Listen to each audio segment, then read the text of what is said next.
Dear students अस्सलाम वालेकुम। Formal methods के इस टॉपिक में मैं आपको वेलकम कहता हूँ। इस टॉपिक में हम बात करेंगे सेट्स के मुतालिक कि सेट्स क्या होते हैं और हम उनको कैसे यूज कर सकते हैं।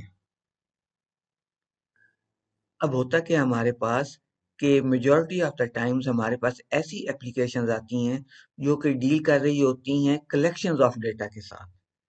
यानी उनमें आपके पास मल्टीपल रिकॉर्ड्स होते हैं जिनके साथ उस एप्लीकेशन ने डील करना होता है, जिनको उस एप्लीकेशन ने स्टोर करना होता है या प्रोसेस करना होता है। फॉर एग्जांपल, हमारे पास अगर कोई हॉस्पिटल मैनेजमेंट सिस्टम है तो उसके अंदर हमारे पास कलेक्शन ऑफ पेशेंट्स डेटा होगा। मतलब कि एक से ज्यादा पेशेंट्स के जो रिकॉर्ड्स हैं उनके साथ वो हॉस्पिटल मैनेजमेंट सिस्टम जो है वो डील कर रहा होगा, उनको प्रोसेस कर रहा होगा या उसको स्टोर कर रहा होगा। तो इस तरह की जितनी भी डेटा कलेक्शंस होती हैं उसके लिए फिर वीडीएमएसएल जो है वो हमें मुख्तलिफ कलेक्शन टाइप्स प्रोवाइड करती है। फॉर एग्जांपल, हमारे पास सेट्स भी मौजूद हैं और सीक्वेंसेस भी मौजूद हैं। तो पहले हम सेट्स के मुतालिक बात करेंगे कि सेट्स क्या होते हैं और वीडीएमएसएल इनको कैसे इंप्लीमेंट करती है। अब सेट्स क्या होती हैं? सेट की डेफिनेशन के अंदर आपको तीन चीजें ज़हन में रखनी है। पहली चीज तो ये है कि जो सेट होता है हमारे पास, that is a collection of objects या कलेक्शन ऑफ आइटम्स। कि जो भी सेट होगा उसके अंदर मुख्तलिफ आइटम्स की एक कलेक्शन होगी जिसमें एक या एक से ज्यादा आइटम्स मौजूद होंगे। दूसरी जो उसकी प्रॉपर्टी होती है वो ये होती है कि ये जो कलेक्शन होती है इसके अंदर जो ऑर्डर है आइटम्स का या ऑब्जेक्ट्स का वो इम्पोर्टेंट नहीं है। एक कलेक्शन है फॉर एग्जांपल, उसके अंदर मैं कहता हूं कि हमारे पास पहले 10 इवन नंबर्स हैं, या दूसरे लफ्जों में जो पहले 10 इवन नंबर्स हैं उनकी एक कलेक्शन है। तो अब उसको आप 2 4 6 8 10 इस तरह लिखें, या आप 4 पहले लिख लें, 2 बाद में लिख लें, 10 लिख लें, फिर 8 लिख लें। तो जो ऑर्डर है वो उसकी कोई सिग्निफिकेंस नहीं है। तो सेट्स के अंदर जो आइटम्स हैं या जो ऑब्जेक्ट्स हैं उनकी आप कह लें कि उनका ऑर्डर जो है वो इम्पोर्टेंट नहीं होता, उसको कंसिडर नहीं किया जाता। फिर इसी तरह आइटम्स की जो रेपुटेशन है वो भी सिग्निफिकेंट नहीं होती। मतलब अगर कोई आइटम रिपीट हो रहा है तो उसको एक ही कंसिडर किया जाएगा।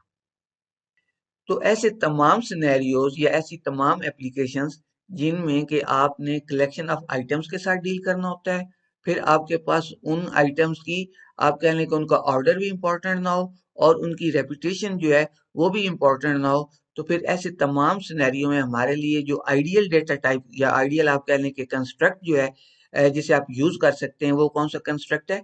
वो सेट टाइप है। इन तमाम सिनेरियोज में फिर आप क्या करेंगे? अपनी रिक्वायरमेंट्स को मॉडल करेंगे यूजिंग सेट्स।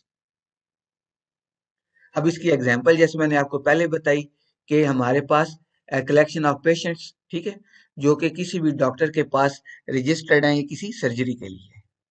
तो ये जो कलेक्शन ऑफ पेशेंट्स होंगी इसको आप क्या करेंगे? You will implement it in the form of a set. अब यहाँ पे आप देखें तो पेशेंट्स जो है उनका ऑर्डर इंपॉर्टेंट नहीं है। अगर हमारे पास तीन पेशेंट्स हैं, फॉर एग्जाम्पल अली, वसीम और रजा, तो आप इनका कोई भी सीक्वेंस कर दें उससे कोई फर्क नहीं पड़ता। और इसी तरह अगर किसी एक पेशेंट ने, फॉर एग्जांपल वसीम है, उसने दो अपॉइंटमेंट्स ली हैं, तो वो आप कह लें कि उसका नाम सेट के अंदर दो दफा आएगा, लेकिन वो कंसिडर एक ही पेशेंट किया जाएगा। तो जब भी सेट के अंदर आप कह लें कि आपके आइटम्स रिपीट होते हैं तो वो कंसिडर एक ही किए जाते हैं। क्यों? क्योंकि उनकी आप कह लें कि जो रेपुटेशन है वो सिग्निफिकेंट नहीं होती, उसको हम कंसिडर नहीं करते। अब जब वीडीएमएसएल की हम बात करते हैं तो वीडीएमएसएल के अंदर किसी भी सेट को डिफाइन करने के लिए जो हमारे पास टाइप कंस्ट्रक्टर है वो कौन सा है? Dash set.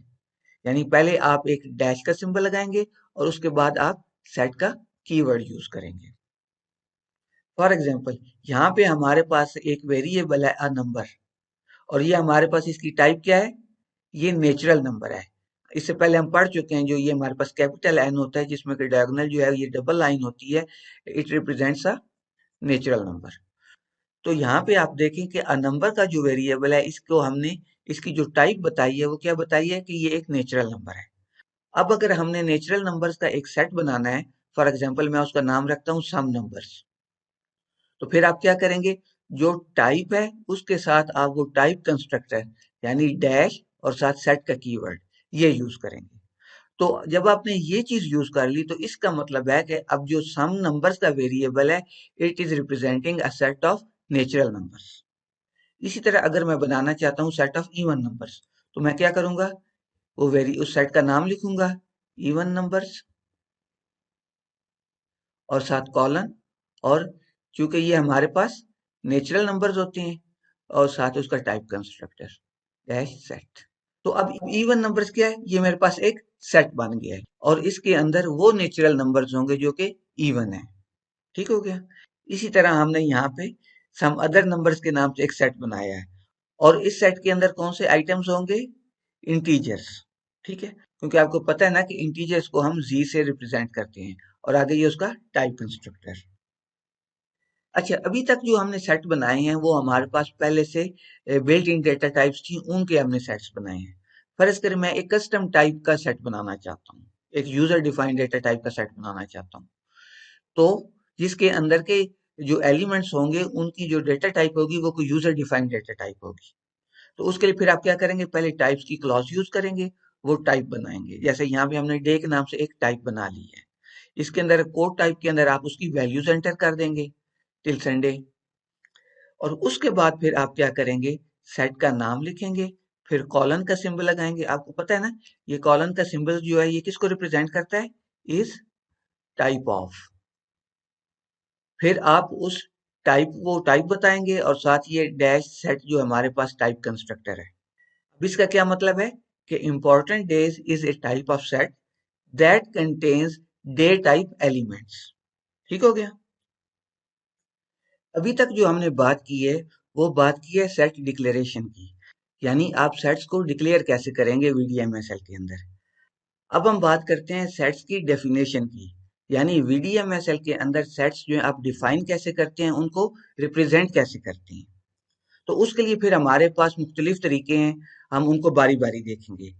जो सबसे सिंपलेस्ट तरीका है हमारे पास वो ये है कि आप इस तरह ब्रेसेस के अंदर, करली ब्रेसेस के अंदर कॉमा सेपरेटेड वैल्यूज की फॉर्म में सेट्स के जो एलिमेंट्स हैं उनको आप मेंशन कर देते हैं और साथ आप यहाँ पे इक्वल का सिंबल लगाते हैं और उससे पहले सेट का नाम आ जाता है।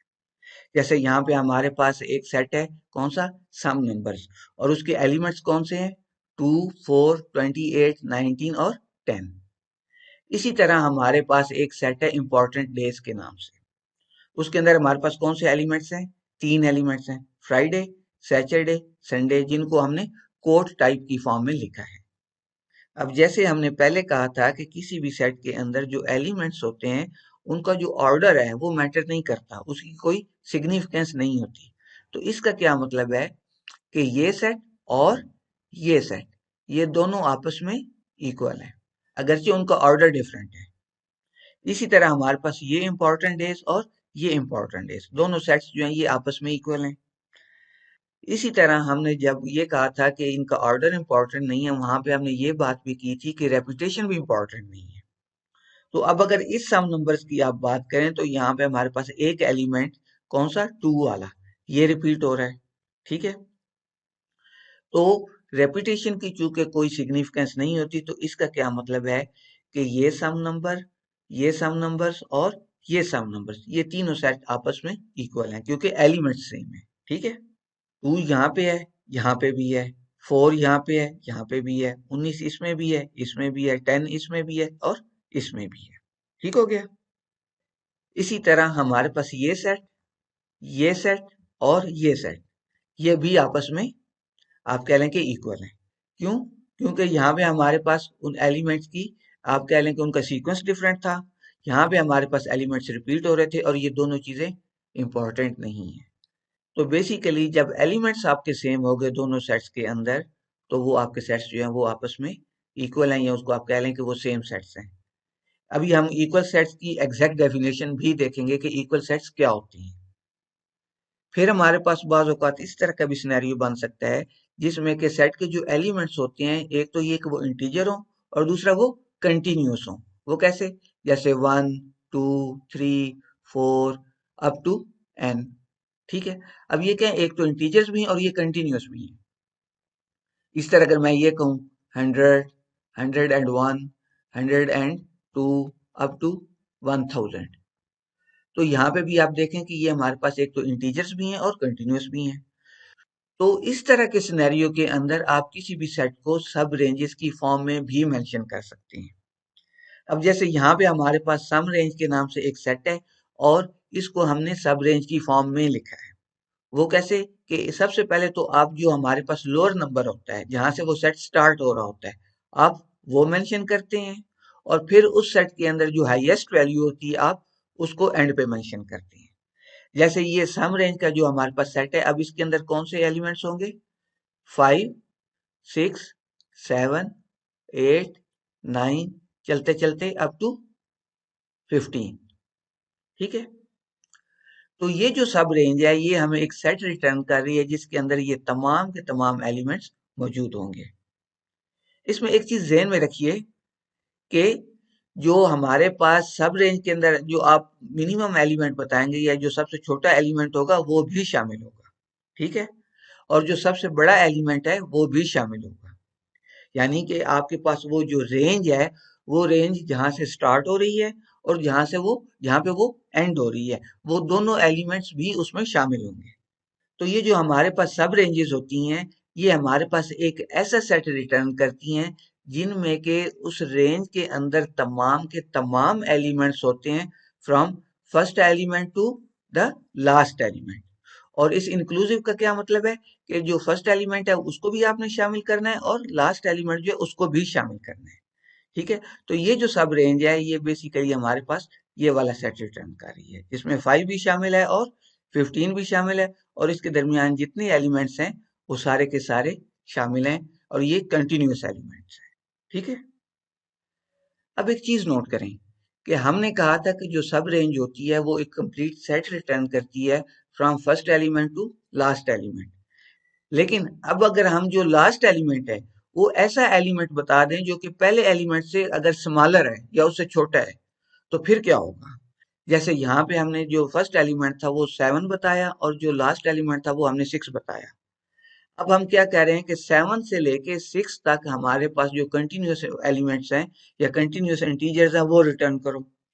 तो 7 से लेकर 6 तक तो नहीं होते क्योंकि 7 बड़ा है, 7 से स्टार्ट करके आप 6 पे नहीं आते। तो इस केस में क्या होगा, हमारे पास जो सेट रिटर्न होगा वो एक एम्प्टी सेट होगा, जैसे अब यहाँ पे है। अब यहाँ पे हमारे पास जो फर्स्ट एलिमेंट है वो 6 है और जो सेकंड एलिमेंट है वो 4 है। अब इस केस में भी क्या है, 6 से लेकर 4 तक तो कोई एलिमेंट नहीं होता, तो यहाँ पे भी हमारे पास एक एम्प्टी सेट रिटर्न होगा। हाँ, अगर आप इसको यूं लिखते 4, 6, तो फिर क्या होता, फिर ये सब रेंज हमारे पास एक सेट रिटर्न करती जिसमें कौन कौन से एलिमेंट शामिल होते, 4, 5 और 6। ठीक है, इसी तरह अगर ये हमारे पास होता 6 अप टू 7, तो फिर क्या होता, फिर हमारे पास दो एलिमेंट्स रिटर्न होते हैं, 6 और 7। ठीक है, अच्छा, बाज़ औक़ात हमारे पास ये होता है कि हमारे पास जो सेट्स होते हैं उनका साइज भी बड़ा होता है, लार्ज साइज होता है, मीन एक सेट के अंदर बहुत ज्यादा एलिमेंट्स होते हैं और दूसरा वो कंटिन्यूस भी नहीं होते। तो उस केस में क्या किया जाए? अब उस केस में हमारे पास सेट्स को डिफाइन करने का एक मेथड है जिसको हम कहते हैं कंप्रीहेंशन। अब कंप्रीहेंशन में क्या होता है? कंप्रीहेंशन हमारे पास सेट्स को डिफाइन करने की वो नोटेशन है जिसमें कि आप किसी भी सेट को एक्सप्रेशन और टेस्ट की फॉर्म में लिखते हैं। यानी आप जब भी सेट को लिखेंगे या उसको डिफाइन करेंगे या उसको रिप्रेजेंट करेंगे तो उसके अंदर एक एक्सप्रेशन होगा और एक टेस्ट होगा। इसके अलावा एक बाइंडिंग भी होती है, वो भी हम अभी आगे पढ़ेंगे। ठीक है, तो यहाँ पे हमारे पास ये एक्सप्रेशन है जो पहली चीज आती है सेट के अंदर, और ये टेस्ट है। जो एलिमेंट्स इस टेस्ट को पास करेंगे उन एलिमेंट्स को हम इस एक्सप्रेशन के अंदर इनपुट करेंगे, फिर ये एक्सप्रेशन जो आउटपुट देगा वो उस सेट के अंदर एलिमेंट्स मौजूद होंगे। अभी हम इसकी डिटेल देखते हैं। जो जेनेरिक सिंटैक्स है हमारे पास किसी भी सेट को कंप्रीहेंशन की फॉर्म में लिखने का, उसमें हमारे पास अगर हम उसकी थॉरोली और डिटेल बात करें तो तीन चीजें हमारे पास हो सकती हैं। सबसे पहली चीज जो हमारे पास आती है वो है एक्सप्रेशन, उसके बाद हमारे पास आती है बाइंडिंग और फिर हमारे पास आता है टेस्ट। यहाँ पे ये जो सिंबल है वर्टिकल बार इसको हम कहते हैं सच दैट, और ये जो बुलेट सिंबल है ये बेसिकली इस बाइंडिंग को और इस टेस्ट को आपस में सेपरेट करता है। ये हमारे पास एक्सप्रेशन है, ये हमारे पास बाइंडिंग है, और ये हमारे पास टेस्ट है। अब होता क्या है, अब जो बाइंडिंग होती है ये बेसिकली बताती है कि इस सेट के अंदर जो इनपुट वेरिएबल्स हैं वो कौन कौन से हैं, और उन वेरिएबल्स की डोमेन क्या है, यानी वो कौन सी वैल्यूज जो हैं वो ले सकती हैं। तो जो भी हमारे पास वेरिएबल्स की वैल्यूज आएंगी, उन वैल्यूज को हम इस टेस्ट के अंदर इनपुट करते हैं। ठीक है, यहाँ पे पहले नंबर पर हम वैल्यूज लेते हैं बाइंडिंग के थ्रू, उन वैल्यूज को आप इस टेस्ट के अंदर पुट करते हैं। तो जो वैल्यूज इस टेस्ट को आप कह लें कि फुलफिल करें, या ये टेस्ट जिन वैल्यूज के लिए ट्रू हो, उन तमाम वैल्यूज को फिर आप इस एक्सप्रेशन के अंदर इनपुट करते हैं, और ये एक्सप्रेशन जो आउटपुट देता है वो फिर आपके उस सेट की फाइनल आउटपुट होती है। ठीक है जी, बाइंडिंग से आपको वैल्यूज मिल गई, उन तमाम वैल्यूज को आप क्या करेंगे, टेस्ट के अंदर इनपुट करेंगे। जो वैल्यूज इस टेस्ट को पास करेंगी वो वैल्यूज फिर आपके पास इस एक्सप्रेशन के अंदर जाएंगी। ये एक्सप्रेशन जो है जो आउटपुट देगा वो आपके पास फाइनल उस सेट के एलिमेंट्स होंगे। अभी हम इसकी एग्जांपल देखते हैं। अच्छा, एक चीज आप यहाँ पे नोट करिए कि बाज औकात जो हमारे पास ये टेस्ट होता है, इसको आप स्किप भी कर सकते हैं, एंड इन दैट केस हमारे पास जितनी भी ये बाइंडिंग से वैल्यूज आती हैं वो हम एज्यूम कर लेते हैं कि वो तमाम की तमाम जो है वो ट्रू वैल्यूज हैं, या वो तमाम की तमाम जो वैल्यूज हैं वो इस एक्सप्रेशन को इनपुट कर दी जाती हैं। ये उस केस में जब आप किसी टेस्ट को स्किप कर दें। अब ये हमारे पास कंप्रीहेंशन नोटेशन की एक एग्जांपल है। सम अदर नंबर्स ये सेट का नाम है। एक्स स्क्वेयर जो है ये हमारे पास एक्सप्रेशन है, और ये हमारे पास बाइंडिंग है। ठीक है, अब ये क्या बता रहा है, ये बता रहा है कि एक तो ये कि एक्स जो है ये हमारे पास एक इनपुट वेरिएबल है, और उसकी जो वैल्यूज होंगी वो कहाँ से आएंगी, इस सब रेंज से। अब ये जो सब रेंज है ये क्या रिटर्न कर रही है, कंप्लीट सेट जो रिटर्न करेगी ये 2, 3, 4, 5 और 6। ठीक है, इसका मतलब है कि x जो है that will be member of this set. तो यहाँ पर जो बाइंडिंग से हमारे पास वैल्यूज आई हैं वो कौन सी आई हैं, ये 2, 3, 4, 5, 6। अब चूंकि यहाँ पर टेस्ट को हमने स्किप कर दिया है, तो इट मीन्स कि ये तमाम की तमाम वैल्यूज जो हैं ये ट्रू हैं। अब ये तमाम की तमाम वैल्यूज जो हैं ये इस एक्सप्रेशन को इनपुट दी जाएंगी, और ये एक्सप्रेशन इन तमाम वैल्यूज के लिए जो जो आउटपुट करता जाएगा हमारे पास फाइनल सेट के अंदर वो तमाम एलिमेंट्स मौजूद होंगे। तो एक्सप्रेशन क्या है, एक्स स्क्वेयर। इट मीन्स के पहले जो एक्स की वैल्यू है वो आपने 2 रखनी है, 2 स्क्वेयर हो गया। फिर हमारे पास उसकी वैल्यू है 3, 3 स्क्वेयर, फिर 4 स्क्वेयर, 5 स्क्वेयर और 6 स्क्वेयर।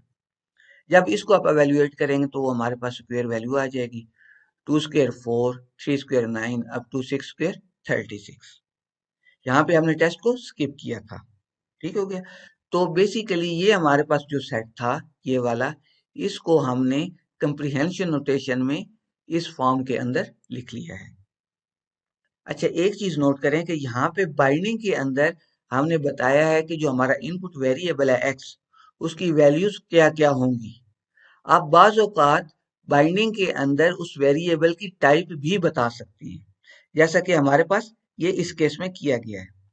यहाँ पे हमारे पास जो x है वो क्या है, एक्सप्रेशन, और x is of type n, यानी x जो है ये हमारे पास एक नेचुरल नंबर है। अब बाइंडिंग में देखें तो हमने ये इस टाइप ऑफ का सिंबल यूज करके उसकी टाइप बता दी है। तो ये एक्सप्रेशन हो गया, ये सारी की सारी बाइंडिंग हो गई, और ये हमारे पास टेस्ट हो गया। ठीक है, अब इस x को हमने क्या बताया, ये कोई भी नेचुरल नंबर हो सकता है, और नेचुरल नंबर्स हमारे पास कौन से होते हैं, 1, 2, 3, 4 अप टू इंफिनिटी या n। तो वो तमाम के तमाम नंबर्स जो हैं अब हमारे पास इस टेस्ट को इनपुट किए जाएंगे। अब इन तमाम नंबर में से कौन से नंबर्स हैं जो इस टेस्ट को पास करती हैं, डेफिनेटली वो कौन से होंगे, 1, 2, 3, 4 अप टू 10 तक। ठीक है, 11 जो है वो इस टेस्ट को पास नहीं करेगा, क्यों, क्योंकि हमने कहा है कि x की वो वैल्यूज वैलिड होंगी जो ग्रेटर देन इक्वल टू 1 है और लेस देन इक्वल टू 10 है। अब ये तमाम की तमाम वैल्यूज इस एक्सप्रेशन को इनपुट कर दी जाएंगी। अब ये जो एक्सप्रेशन है हमारे पास, ये एक सिंपल सा एक्सप्रेशन है, जो हमें ये बता रहा है कि हमारे पास यहाँ पे टेस्ट को पास करने के बाद जो वैल्यूज आई हैं उनको एज इट इज ही आउटपुट कर दिया जाए। ठीक है, ये इक्वल का सिंबल यहाँ पे आना है। तो इस सेट की हमारे पास आउटपुट क्या आ जाएगी, 1 2 3 4 अप टू 10।